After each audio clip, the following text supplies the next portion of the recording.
মাটনের আলু খেতে তো আমার খুবই ভালো লাগে, বিশেষ করে আলু দিয়ে মেখে ভাত। তো আমার লাল লাল ঝাল ঝাল মাটন কষা তৈরি হয়ে গিয়েছে ডাইরেক্ট ফ্রম দ্য কুকার।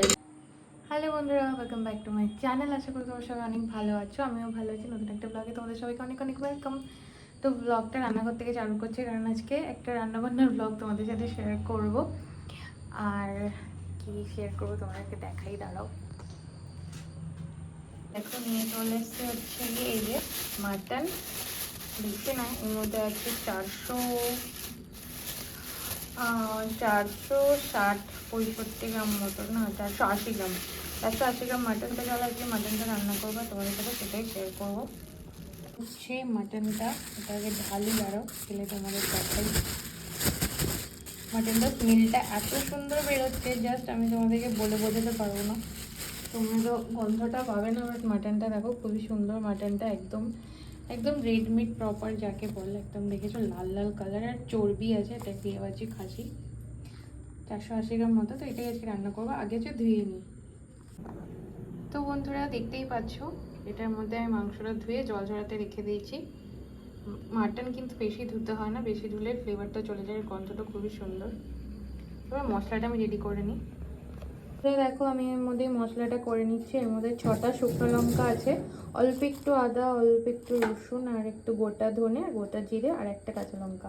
এটা আমি জল দিয়ে এখন পেস্ট করে নেবো। আর দেখো গোলমরিচ আছে, গোটা গোলমরিচ, এটাই পেস্ট করে নেবো একসাথে। অল্প মশলা দেবো, কারণ মাটনে বেশি মশলা ভালো লাগে না। তো দেখো বন্ধুরা, আমার এখানে কিন্তু হয়ে গেছে মশলাটা বানানো।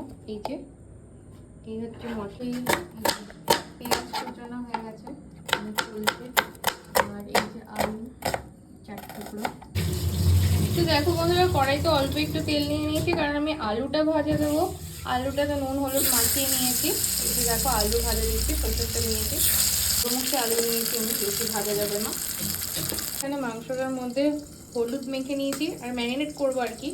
তো কি কি দিচ্ছি সেটা তোমাদেরকে দেখাই। এই দেখো লবণ দিলাম পরিমাণ মতো, এতটা মতো লবণ দিলাম। আর যে মশলাটা যে বানিয়ে রেখেছি, এই মশলাটা পুরো দিয়ে দেবো। অল্প মশলা, দেখো আমি একদম অল্প মশলায় রান্না করব। মাংসটাও অল্প, মশলাও অল্প। এই যে এটা দেখো পুরোটা এখন মেখে নেবো। আর দেবো দেখো অল্প করে সর্ষের তেল, অল্পই দিলাম। আর যে পেঁয়াজগুলো কুচি করে রেখেছি, আচ্ছা এটা 1.5টা মতো পেঁয়াজ আছে। পেঁয়াজগুলো আমরা এইভাবেই রান্না করি, সবকিছু একবার মেখে নিই তারপরে।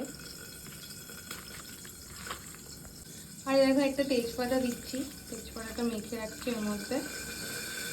ব্যাস মাখাই হয়ে গেছে। এবার এটা না কিছুক্ষণ হচ্ছে গিয়ে রেস্টে রেখে দেবো, বেশিক্ষণ তো সময় নেই, কিছুক্ষণ রাখবো। এই দেখো আলুগুলো ভাজা কমপ্লিট হয়ে গেছে, বেশি ভাজিনি, জাস্ট একটু লাল লাল করে নিয়েছি, কারণ বেশি ভাজলে গলে যাবে, যেহেতু এটা চন্দ্রমুখী আলু।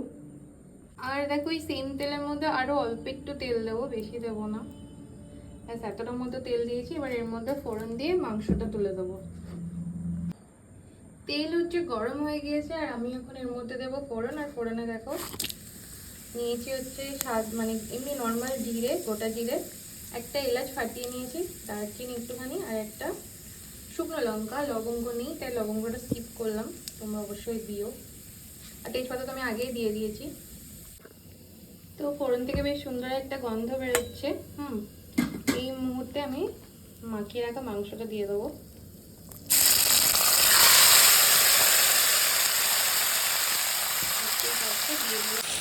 গ্যাসের আঁচটা আমি একটু বাড়িয়েই রেখেছি, বাড়িয়ে এখন বেশ কিছুক্ষণ ধরে এরকম নেড়ে চেড়ে নেবো।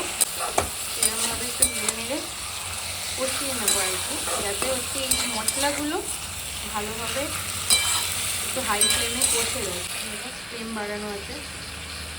তো দেখো আমি অনেকক্ষণ ধরে বেশ নেড়ে চেড়ে হাই ফ্লেমে কষে নিচ্ছি। এই সময় যেটা করবো, এই যে কেটে রাখা টমেটোগুলো একটু দিয়ে দেবো, নাহলে টমেটোগুলো গলে যেন পাকিয়ে থাকবে।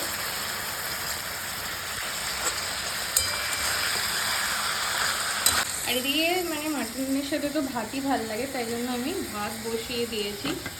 হ্যাঁ, এই যে হচ্ছে মাংসের কালারটা যাতে একটু সুন্দর আসে, তার জন্য আমি তো কাশ্মীরি রেড চিলি পাউডার দিচ্ছি, অল্পই দিচ্ছি। আমার একটু ঝালটা কম মনে হলো, তাই জন্য একটু নর্মাল লঙ্কা গুঁড়ো দিলাম, অল্পই দিলাম। এ দেখো টমেটোগুলো প্রায় গলে গিয়েছে, আর একটু লেগে যাচ্ছে বলে আমি মশলা ধোয়া জলটা একটু দিচ্ছি।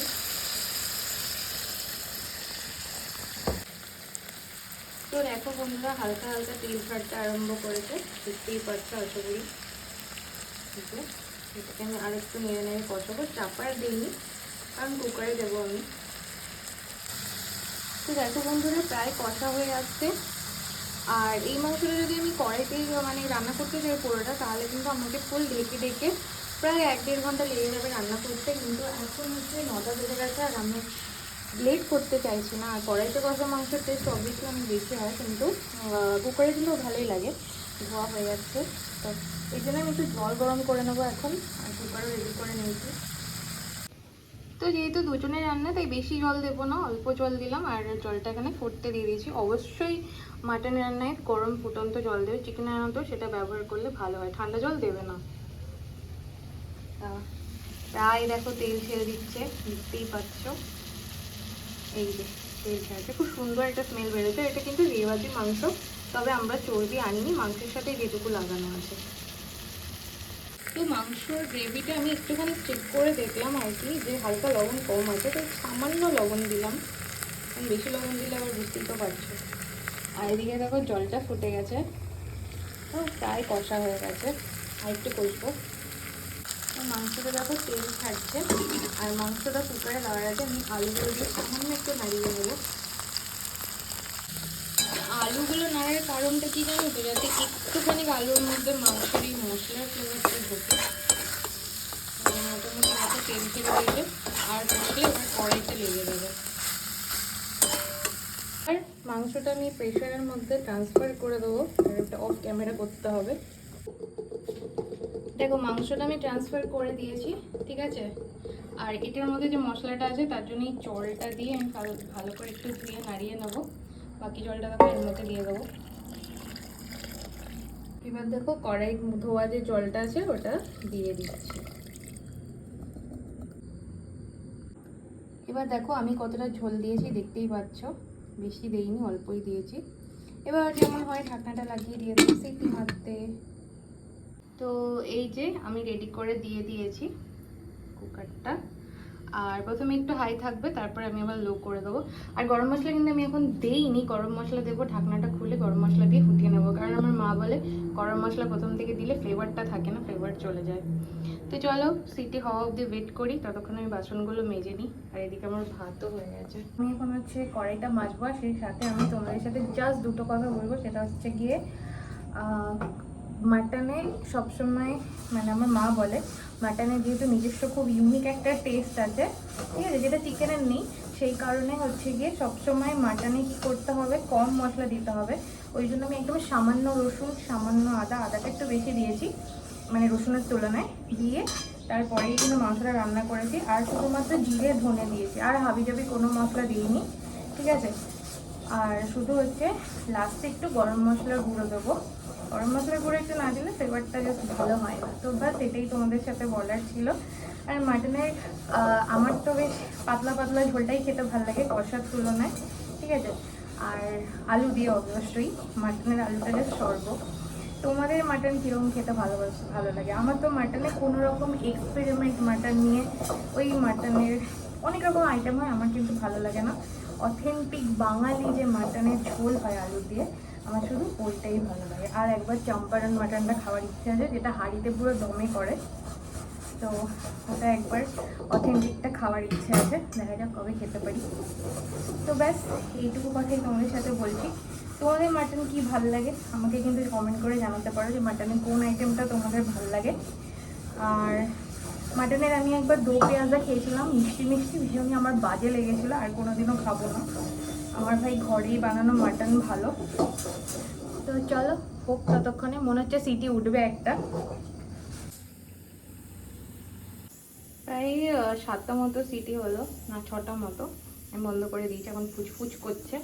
একটু পরে খুলে গরম মশলা অ্যাড করবো প্রেশারটা বেরিয়ে গেলে। প্রেশার হচ্ছে সব বেরিয়ে গেছে, এবার আমি কুকারটা খুলবো। খোলার সাথে সাথে একটা দারুণ গন্ধ বেরোচ্ছে। আর এই হচ্ছে মাটনের কালার। যাক বাবা, ভীষণ ভেপার।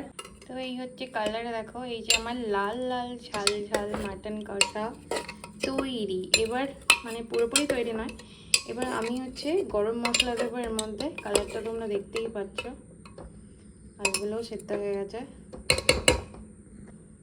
আচ্ছা, গ্যাসের ফ্লেমটা আবার আমি অন করে দিয়েছি সিমে দিয়ে। এই যে হচ্ছে গরম মশলা হোমমেড, এটা দিয়ে একদম সুন্দরভাবে একটুখানি নাড়িয়ে নেব। আর মাংস আমি দেখে নিয়েছি সেদ্ধ হয়ে গেছে, বেশি নাড়ানো যাবে না, তাহলে আলুগুলো ঘেটে পায়েস হয়ে যাবে। তো এই দেখো কত সুন্দর দেখতে হয়েছে। এই হচ্ছে ঝোল, ঝোলটা দেখো জাস্ট। তো আমি গরম মশলা দিয়ে সামান্য একটু ঢেকে দিয়েছি। এবার হচ্ছে যাতে হচ্ছে গরম মশলার ফ্লেভারটা অ্যাড হয়ে যায়। তো এই দিলাম বন্ধ করে। তো বন্ধুরা দেখে নাও, আমার লাল লাল ঝাল ঝাল মাটন কষা তৈরি হয়ে গিয়েছে ডাইরেক্ট ফ্রম দ্য কুকার। আমি এটা ঢালবো না, আর কোনো বাটি ফাটিও ঘুরবো না, একদম এখান থেকে ডাইরেক্ট আমরা খেয়ে নেবো। আর গরম মশলা দিয়ে সুন্দরভাবে আমি জিনিসটাকে নাড়িয়ে দিয়েছি। আর একটু মিক্স করে দিই, মিক্স মিক্স মিক্স। তো এই হচ্ছে আমার মাটন, ঠিক আছে। তো দেখো বন্ধুরা, আমরা তো ভাতের থালা সাজিয়ে নিয়ে বসে পড়েছি। এবার হচ্ছে মাংসটা বেড়ে নেওয়ার পালা। এদিকে দেবো। এই হচ্ছে মাংস, আলু আলু আরেকটা আছে, খুঁজে পেলে দিচ্ছি, মানে খুঁজে তো পেয়ে যাবো। কিন্তু কি হয়েছে বলো তো, ঝোলটা তলায় সাইডে চলে গেছে, কুকারে আমি দেখতে পাচ্ছি না। নাও শুরু করো, তারপরে আবার দিচ্ছি।